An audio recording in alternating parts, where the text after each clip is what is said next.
very much. Yes, we've got time for about 3 more questions. The gentleman right in the back, yes, if you could stand up and give us your name. Thank you. Henry Bonsu from Vox Africa Television and Colourful Radio. Mr. President, very good to see you.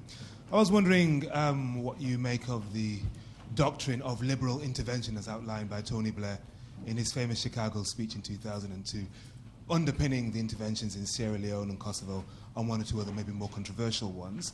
He's considered to be a great friend of Rwanda, and I'm wondering whether or not you believe in that doctrine and would like to see the doctrine of liberal intervention. So when you think a country's in crisis, you from outside come in and turn things around, as in Sierra Leone or in Kosovo. And I'm wondering if you would like to see that happening through whatever instrument, through ECOMOG or SADC or the East African Community in Africa for the ongoing problems there. You'll find that I did touch some of that in my speech. Intervention and the formula for that will depend very much on what is happening, where, and what is underlying that conflict. So sometimes if we could, let me put it this way, if we could have, and that's why maybe it is happening in Africa, we have tried to organize capacities regionally, in a regional sense, where regions could build the capacity to make interventions in their own geographical space if it ever came to that.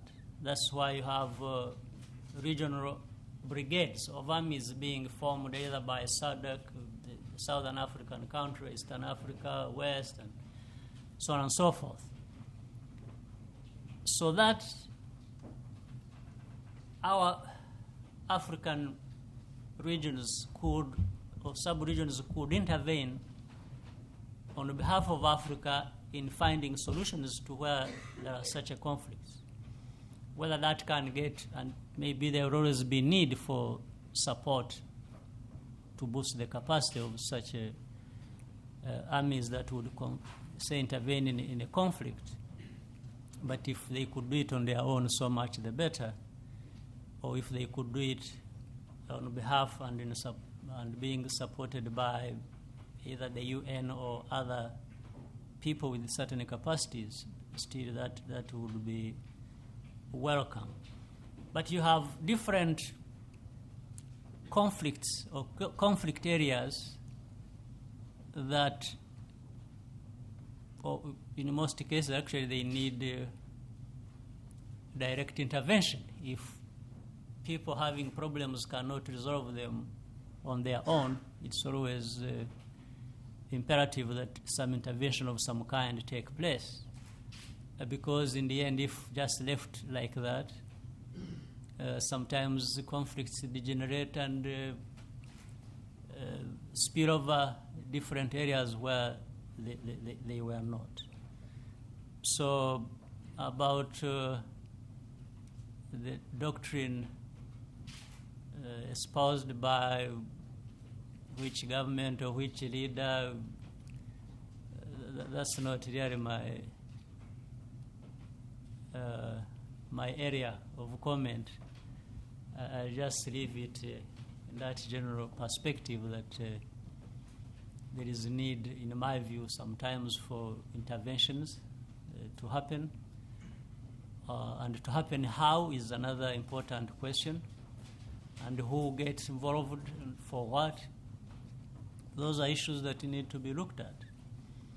There are some interventions that have been made that are right and legitimate, and especially when they have led to stability and emergence of a solution to the problem, so be it. There are others that have only complicated situations even further than they were.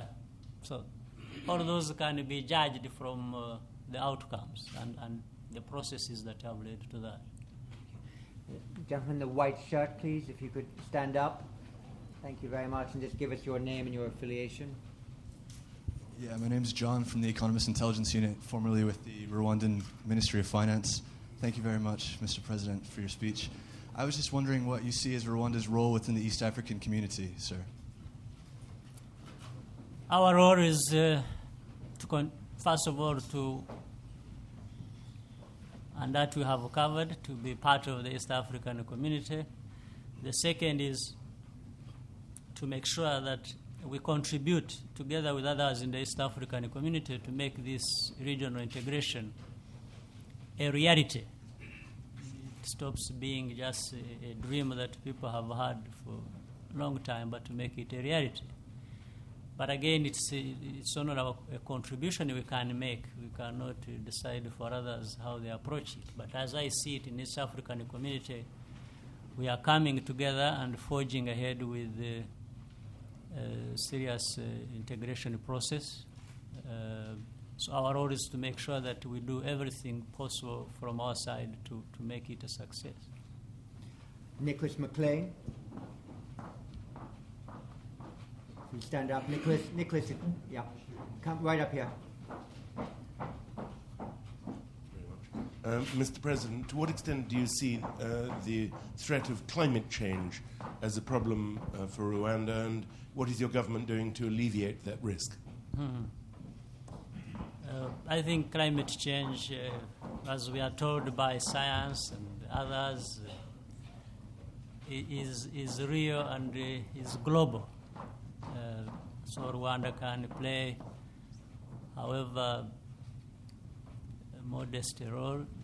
It needs to play that and contribute to others. So climate change affects a number of things, including the critical ones, say, in Rwanda and in Africa. It challenges our food security and many other things, and especially in areas where there are not sufficient resources. I think the challenge, the results of climate change are even felt more than elsewhere.